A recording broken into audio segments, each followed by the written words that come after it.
Morning again. This is Pastor Joe. As I was explaining, I was in this dream where I was halfway across a canyon, a very deep canyon with no harness, but I was on a rope bridge basically made out of steel cable.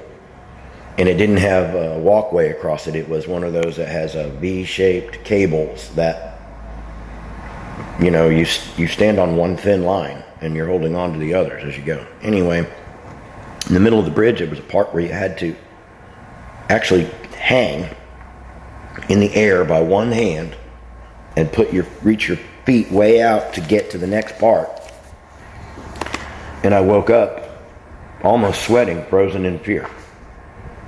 And I had the feeling that this was God's way of telling me that I am about to transition into something. It's going to require a lot of faith, and God wants me to take steps forward to go ahead and trust Him. And so, interestingly enough, I was reading through Psalms this morning and I came across this.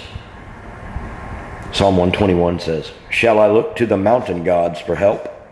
No, my help is from Yahweh who made the mountains and the heavens too. He will never let me stumble, slip, or fall, for He is always watching, never sleeping. Yahweh Himself is caring for you. He is your defender. He protects you day and night. He keeps you from all evil and preserves your life. He keeps His eye upon you as you come and go, and always guards you."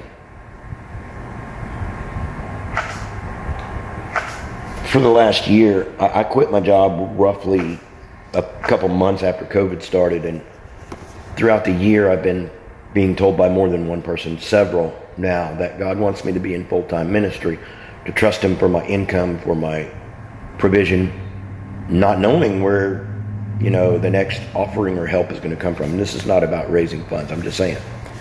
And so 3 times in the past year, I've managed to get a loan. An actual bank loan, when 3 years ago I had 300 credit rating. And then I've had a loan forgiven, and there's always money to pay the rent. It may not be a lot, but there's always. And I have been toying with starting a business I used to be in, a jewelry business, back up. And I know that would provide me enough income that I could be basically in full-time ministry and part-time sales. And this is a decision. I've decided to do it. And I think maybe the dream was a fear of that, but this is what I got from God, Psalm 121. Tell me what you think, and pray over this, please, for me.